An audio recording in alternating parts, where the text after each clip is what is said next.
Hey y'all. I just got some new merch. You're probably not going to be able to see it really well, but it's the book Goblin in a book fort.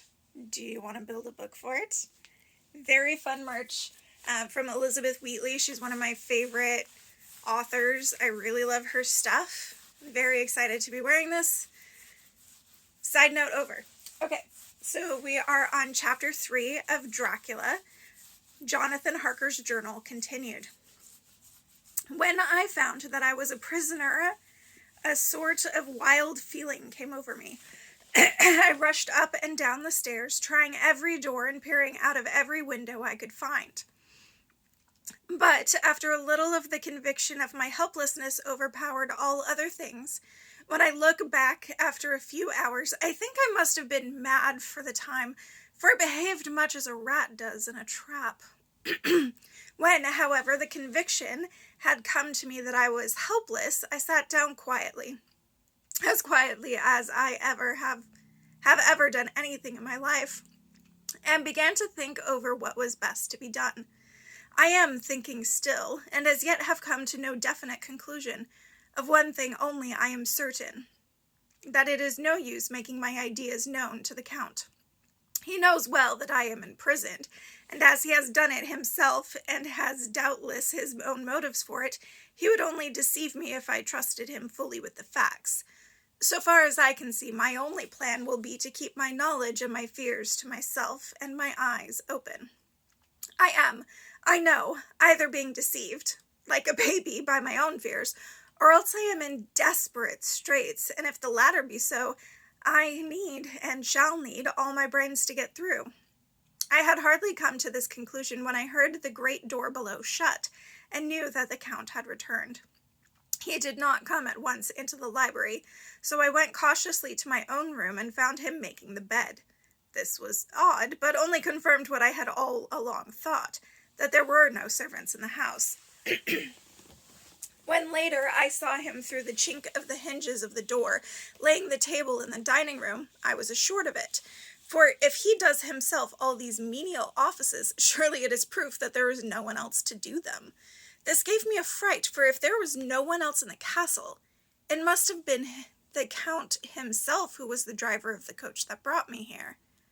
This is a terrible thought, for if so, what does it mean that he could control the wolves as he did by only holding up his hand in silence? How was it that all the people of Bistritz and on the coach had some terrible fear for me? What meant the giving of the crucifix, of the garlic, of the wild rose, of the mountain ash? Bless that good woman who hung the crucifix round my neck, for it is a comfort and a strength to me whenever I touch it. It is odd that a thing which I have been taught to regard with disfavor and as idolatrous should in a time of loneliness and trouble be of help. It is that there is something in the essence of the thing itself, or that it is a medium and a tangible help in conveying memories of sympathy and comfort. Some time, if it may be, I must examine this matter and try to make up my mind about it. In the meantime, I must find out all I can about Count Dracula, as it may help me understand. Tonight, he may talk of himself, if I turn the conversation that way. I must be very careful, however, not to awake his suspicion. Midnight. I have had a long talk with the Count.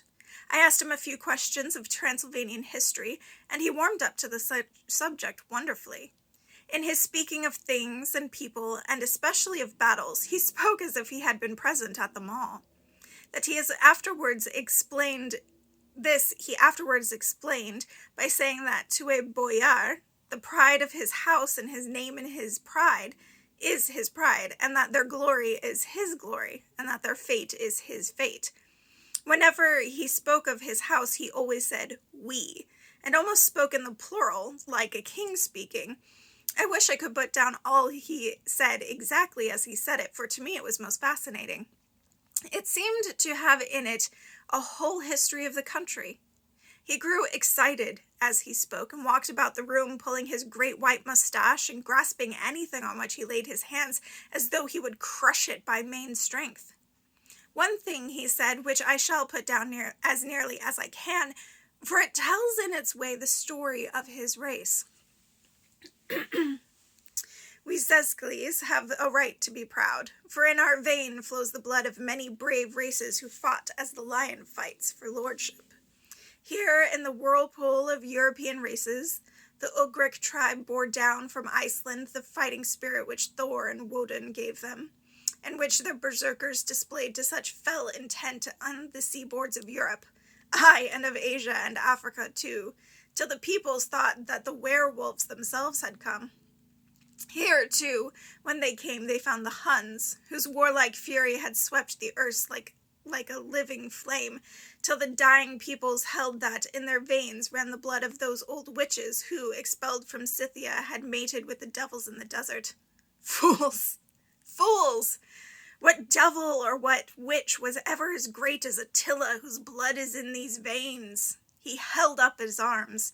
It is a wonder that we are a conquering race, that we are proud, that when Magyar and Lombard and the Avar, the Bulgar, or the Turk poured his thousands on our frontiers, we drove them back. Is it strange that when Arpad and his legions swept through the Hungarian fatherland, he found us here when he reached the frontier, and that Honfoglalas was completed here? And when the Hungarian flood swept eastward, the Sescles were claimed as kindred by the victorious Magyars. And to us, for centuries, was trusted the guarding of the frontier of Turkeyland. Aye, and more than that, endless duty of the frontier guard, for, as the Turk says, water sleeps, an enemy is sleepless. Who more gladly than we throughout the 4 nations received the bloody sword, or at its warlike call flocked quicker to the standard of the king? When, as we redeemed that great shame of my nation, the shame of Kosovo, when the flags of Wallach and the Magyar went down beneath the crescent, who was it but one of my own race, who as Voivod crossed the Danube and beat the Turk on his own ground? This was a Dracula indeed. Who was it that his own unworthy brother, when he had fallen, sold his people to the Turk and brought the shame of slavery on them? Was it not this Dracula indeed who inspired that other of his race who in latter age again and again brought his forces over the great river to Turkeyland?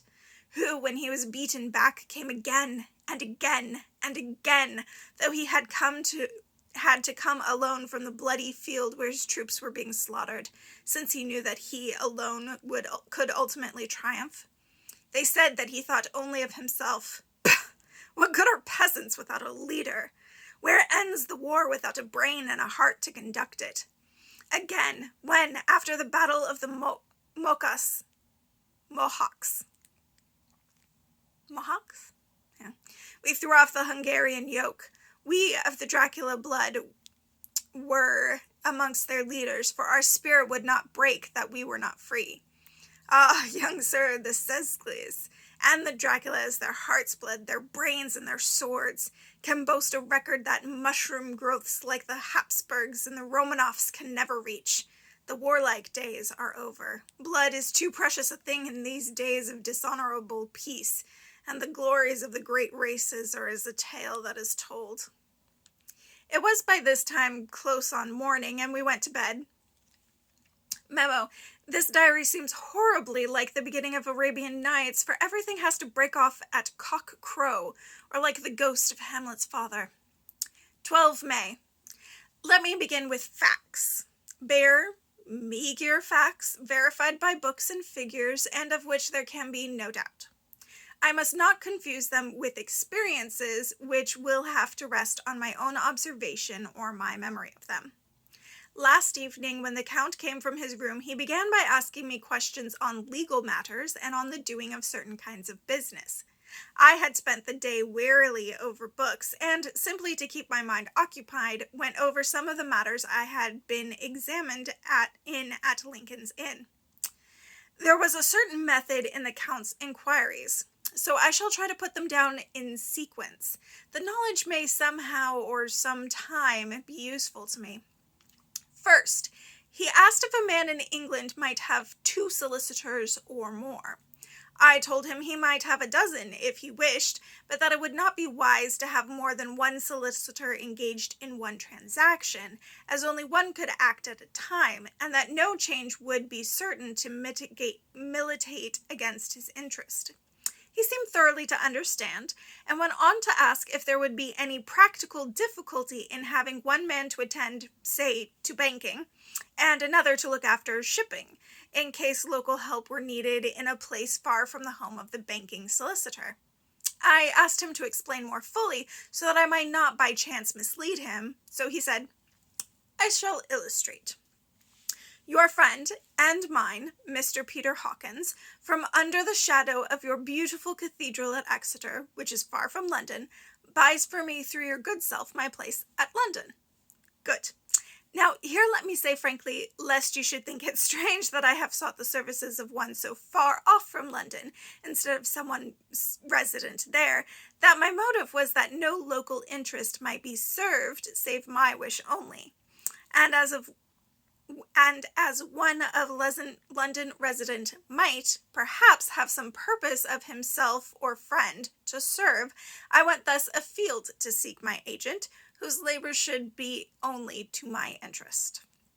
Now suppose I, who have much affairs, wish to ship goods, say to Newcastle, or to Durham, or Harwich, or Dover. Might it not be that it could be with more ease be done by consigning to one in these ports? I answered that certainly it would be most easy, but that we solicitors had a system of agency one for the other, so that local work could be done locally on instruction from any solicitor, so that the client, simply placing himself in the hands of one man, could have his wishes carried out by him without further trouble. "But," said he, "I could be at liberty to direct myself, is it not so?" "Of course," I replied, "and such is often done by men of business, who do not like the whole of their affairs to be known by any one person." "Good," he said, and then went on to ask about the means of making consignments and the forms to be gone through, and of all sorts of difficulties which might arise, but by forethought could be guarded against. I explained all these things to him to the best of my ability, and he certainly left me under the impression that he would have made a wonderful solicitor, for there was nothing that he did not think of or foresee. For a man who was never in the country, and who did not evidently do much in the way of business, his knowledge and acumen were wonderful. When he had satisfied himself on these points of which he had spoken, and I had verified all was as well as I could by the books available, he suddenly stood up and said, "Have you written since your first letter to our friend Peter Hawkins, or any other?" It is with some bitterness in my heart that I answered that I had not, that as yet I had not seen any opportunity of sending letters to anybody. "Then write now, my young friend," he said, laying a heavy hand on my shoulder. "Write to our friend, and to any other, and say, if it will please you, that you shall stay with me until a month from now." "Do you wish me to stay so long?" I asked, for my heart grew cold at the thought. "I desire it much. Nay, I will take no refusal. When your master, employer, what you will, engaged that someone should come on his behalf, it was understood that my needs only were to be consulted. I have not stinted. Is it not so?" What could I do but bow acceptance? It was Mr. Hawkins' interest, not mine, and I had to think of him, not myself.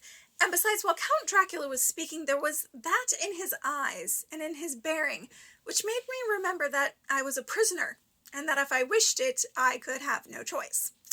The Count saw his victory in my bow, and his mastery in the trouble of my face, for he began at once to use them, but in his own smooth, resistless way. "I pray you, my good young friend, that you will not discourse of things other than business in your letters.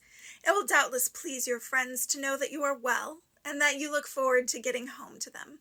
Is it not so?" As he spoke, he handed me 3 sheets of notepaper and 3 envelopes. They were all of the thinnest foreign post, and looking at them, then at him, and noticing his quiet smile, with the sharp canine teeth lying over the red underlip, I understood as well as if he had spoken that I should be careful of what I wrote, for he would be able to read it. So I determined to write only formal notes now, but to write fully to Mr. Hawkins in secret, and also to Mina, for to her I could write in shorthand, which would puzzle the Count if he did see it. When I had written my 2 letters, I sat quiet, reading a book, whilst the Count wrote several notes, referring as he wrote them to some books on his table. Then he took up my 2 and placed them with his own, and put by his writing materials, after which, the instant the door had closed behind him, I leaned over and looked at the letters, which were face down on the table. I felt no compunction in doing so, for under the circumstances, I felt that I should protect myself in every way I could. One of the letters was directed to Samuel F. Billington, No. 7, The Crescent, Whitby. Another to Herr Leutner, Varna. The third was to a Cottos and Company, London. And the fourth to a Herren Klopstock and Bilrith, bankers, Budapest. The second and fourth were unsealed. I was just about to look at them when I saw the door handle move. I sank back in my seat, having just had time to replace the letters as they had been, and to resume my book before the Count, still holding another letter in his hand, entered the room. He took up the letters on the table and stamped them carefully, and then turning to me, said, "I trust you will forgive me, but I have much work to do in private this evening. You will, I hope, find all things as you wish." At the door he turned, and after a moment's pause said, "Let me advise you, my dear young friend, nay, let me warn you with all seriousness, that should you leave these rooms, you will not by any chance go to sleep in any other part of the castle. It is old, and has many memories, and there are bad dreams for those who sleep unwisely. Be warned. Should sleep now or ever overcome you, or be like to do, then haste to your own chamber, or to these rooms, for your rest will then be safe. But if you be not careful in this respect, then—" He finished his speech in a gruesome way, for he motioned with his hands as if he were washing them. I quite understand. My only doubt was as to whether any dream could be more terrible than the unnatural, horrible net of gloom and mystery which seemed closing around me. Later. I endorse the last words written, but this time there is no doubt in question. I shall not fear to sleep in any place where he is not. I have placed the crucifix over the head of my bed. I imagine that my rest is thus freer from dreams, and there it shall remain. When he left me, I went to my room. After a little while, not hearing any sound, I came out and went up the stone stairs to where I could look out towards the south. There was some freedom in the vast expanse, inaccessible though it was to me, as compared with the narrow darkness of the courtyard. Looking out on this, I felt that I was indeed in prison, and I seemed to want a breath of fresh air, though if it were of the night. I am beginning to feel this nocturnal existence tell on me. It is destroying my nerve. I start at my own shadow, and am full of all sorts of horrible imaginings. God knows that there is ground for any terrible fear in this accursed place. I looked out over the beautiful expanse, bathed in a soft yellow moonlight, till it was almost as light as day. In the soft light the distant hills became melted, and the shadows in the valleys and gorges of velvety blackness. The mere beauty seemed to cheer me. There was peace and comfort in every breath I drew. As I leaned from the window, my eye was caught by something moving a story below me, and somewhat to my left, where I imagined, from the lie of my rooms, that the windows of the Count's own room would look out. The window at which I stood was tall and deep, stone-mullioned, and, though weather-worn, was still complete, but it was evidently many a day since the case had been there. I drew back behind the stonework and looked carefully out. What I saw was the Count's head coming out from the window. I did not see the face, but I knew the man by the neck and the movement of his back and arms. In any case, I could not mistake the hands which I had so many opportunities of studying. It was at first interested, and somewhat amused, for it is wonderful how small a matter will interest and amuse a man when he is a prisoner.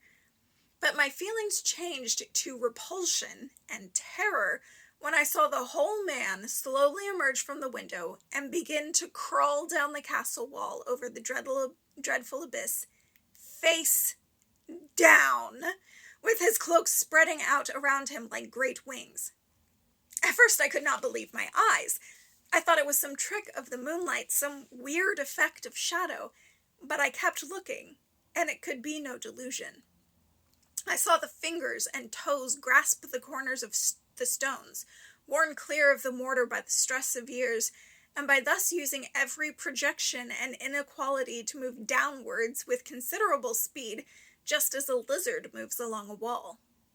What manner of man is this, or what manner of creature is in the semblance of man? I feel the dread of this horrible place overpowering me. I am in fear, in awful fear, and there is no escape for me. I am encompassed about with terrors that I dare not think of. 15 May. Once more I have seen the Count go out in his lizard fashion. He moved downwards in a sidelong way, some 100 feet down, and a good deal to the left. He vanished into some hole or window. When his head had disappeared, I leaned out to try and see more, but without avail. The distance was too great to allow a proper angle of sight. I knew he had left the castle now, and thought to use the opportunity to explore more than I had dared to do as yet. I went back to the room, and taking a lamp, tried all the doors. They were all locked, as I had expected, and the locks were comparatively new. But I went down the stone stairs to the hall where I had entered originally. I found I could pull back the bolts easily enough and unhook the great chains, but the door was locked, and the key was gone. That key must be in the Count's room. I must watch should his door be unlocked so that I may get it and escape. I went on to make a thorough examination of the various stairs and passages and try the doors that opened from them. 1 or 2 small rooms near the hall were open, but there was nothing to see in them except old furniture, dusty with age and moth-eaten. At last, however, I found one door at the top of a stairway which, though it seemed to be locked, gave a little under pressure. I tried it harder and found it was not really locked, but that the resistance came from the fact that the hinges had fallen somewhat, and the heavy door rested on the floor. Here was an opportunity which I might not have again, so I exerted myself, and with many efforts forced it back so that I could enter. I was now in a wing of the castle further to the right than the rooms I knew, and a story lower down. From the windows I could see that the suite of rooms laying along the south of the castle, the windows of the end room looking out both west and south. On the latter side, as well as to the former, there was a great precipice. The castle was built on the corner of a great rock, so that on 3 sides it was quite impregnable, and great windows were placed here where sling or bow or culverin could not reach, and consequently light and comfort, impossible to a position which had to be guarded, were secured. To the west was a great valley, and then, rising far away, great jagged mountain fastness, rising peak upon peak, the sheer rock studded with mountain ash and thorn, whose roots clung in cracks and crevices and crannies of stone. This was evidently the portion of the castle occupied in bygone days, for the furniture had more air of comfort than any I had seen. The windows were curtainless, and the yellow moonlight, flooding in through the diamond panes, enabled one to see even colors, whilst it softened the wealth of dust which lay over all, and disguised in some measure the ravages of time and the moth. My lamp seemed to be of little effect in the brilliant moonlight, but I was glad to have it with me, for there was a dread loneliness in the place which chilled my heart and made my nerves tremble. Still, it was better than living alone in the rooms which I had come to hate from the presence of the Count, and, after trying a little to school my nerves, I found a soft quietude come over me.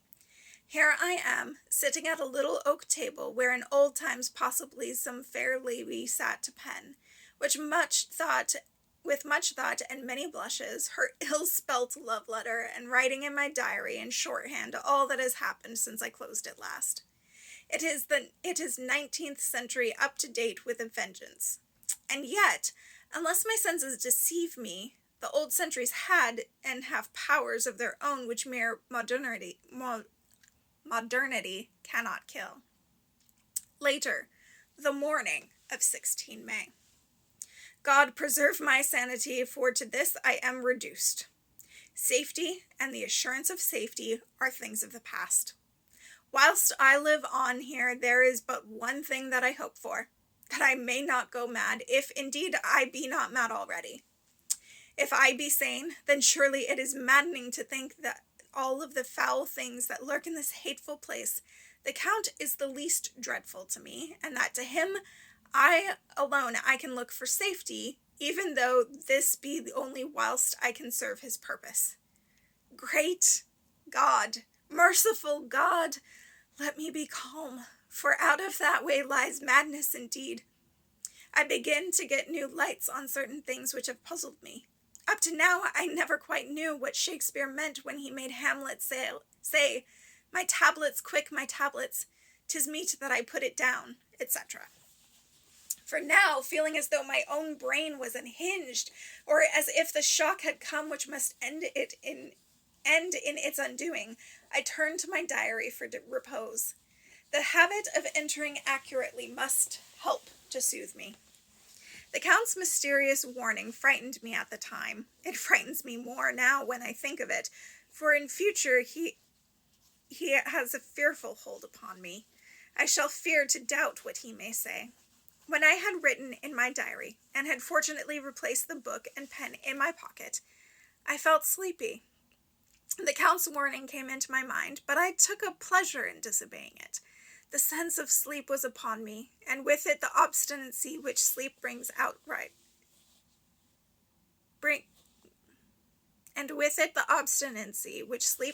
As outrider.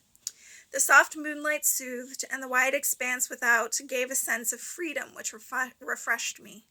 I determined not to return tonight to the gloom-haunted rooms, but to sleep here, whereof old ladies had sat and sung and lived sweet lives, whilst their gentle breasts were sad for the men-folk away in the midst of remorseless wars. I drew a great couch out of its place near the corner, so that, as I lay, I could look at the lovely view to the east and south, and unthinking of and uncaring for the dust, composed myself for sleep. I suppose I must have fallen asleep. I hope so, but I fear, for all that followed was startlingly real. So real that now, sitting here in the broad, full sunlight of the morning, I cannot in the least believe that I was all asleep. That it was all sleep. I was not alone. The room was the same, unchanged in any way since I came into it. I could see along the floor, in the brilliant moonlight, my own footsteps marked where I had disturbed the long accumulation of dust. In the moonlight opposite me were 3 young women, ladies by their dress and manner. I thought at the time that I must be dreaming when I saw them, for though the moonlight was behind them, they drew no shadow on the floor. They came close to me, and looked at me for some time, and then whispered together. 2 were dark, and had high aquiline noses, like the Count's, and great dark piercing eyes that seemed to be almost red when contrasted with the pale yellow moon. The other was fair as can be, with great wavy masses of golden hair and eyes like pale sapphires. I seemed somehow to know her face, and to know it in connection with some dreamy fear, but I could not recollect at the moment how or where. All 3 had brilliant white teeth that shone like pearls against the ruby of their voluptuous lips. There was something about them that made me uneasy, some longing and at the same time some deadly fear. I felt in my heart a wicked, burning desire that they would kiss me with those red lips. It is not good to note this down, lest some day it should meet Mina's eyes and cause her pain, but it is the truth. They whispered together, and then they all 3 laughed. Such a silvery, musical laugh, but as hard as though the sound never could have come through the softness of human lips. It was like the intolerable tinging sweetness of water glasses when played on by a cunning hand. The fair girl shook her head coquettishly, And the other two urged her on. One said, "Go on, you are first, and we shall follow. Yours is the right to begin." The other added, "He is young and strong. There are kisses for us all." I lay quiet, looking out under my eyelashes in an agony of delightful anticipation. The fair girl advanced and bent over me till I could feel the movement of her breath upon me. Sweet it was in one sense, honey sweet, and sent the same tingling through the nerves as her voice, but with a bitter underlying the sweet, a bitter offensiveness, as one smells in blood. I was afraid to raise my eyelids, but looked out and saw perfectly under the lashes. The fair girl went on her knees and bent over me, fairly gloating. There was a deliberate voluptuousness which was both thrilling and repulsive, and as she arched her neck, she actually licked her lips like an animal, till I could see in the moonlight the moisture shining on the scarlet lips and on the red tongue as it lapped the white sharp teeth. Lower and lower went her head, as the lips went below the range of my mouth and chin, and seemed about to fasten on my throat. Then she paused, and I could hear the churning sound of her tongue as it licked her teeth and lips, and could feel the hot breath on my neck. Then the skin of my throat began to tingle, as one's flesh does when the hand that is to tickle it approaches nearer. Nearer. I could feel the soft, shivering touch of the lips on the supersensitive skin of my throat, and the hard dents of two sharp teeth just touching and pausing there. I closed my eyes in a languorous ecstasy and waited with beating heart. But at that instant another sensation swept through me as quick as lightning. I was conscious of the presence of the Count, and of his being as if lapped in a storm of fury. As my eyes opened involuntarily, I saw his strong hand grasp the slender neck of the fair woman, and with the giant's power draw it back, the blue eyes transformed with fury, the white teeth clamping with rage, and the fair cheeks blazing red with passion. But the Count! Never did I imagine such wrath and fury, even in the demons of the pit. His eyes were positively blazing. The red light in them was lurid, as if the flames of hellfire blazed behind them.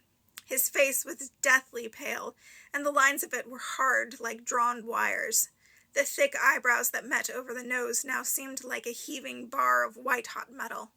With a fierce sweep of his arm, he hurled the woman from him, and then motioned to the others, as though he were beating them back.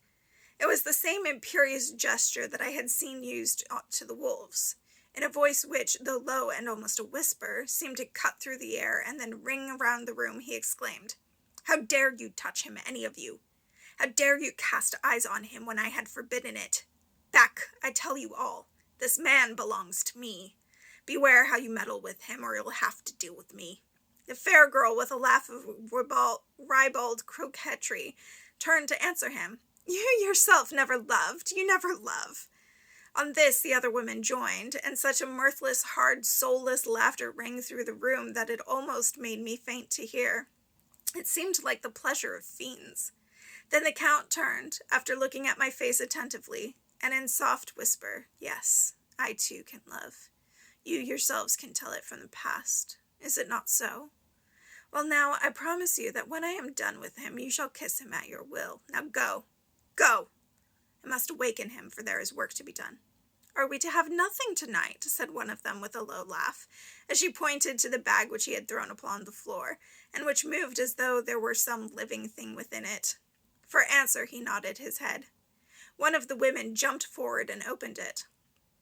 If my ears did not deceive me, there was a gasp and a low wail as of a half-smothered child. The woman closed round, and whilst I was aghast with horror, but as I looked they disappeared, and with them the dreadful bag. There was no door near them, and they could not have passed me without my noticing. They simply seemed to fade into the rays of the moonlight and pass out through the window, for I could see outside the dim, shadowy forms for a moment before they entirely faded away. Then the horror overcame me, and I sank down to unconsciousness. Okay, Jonathan Harker.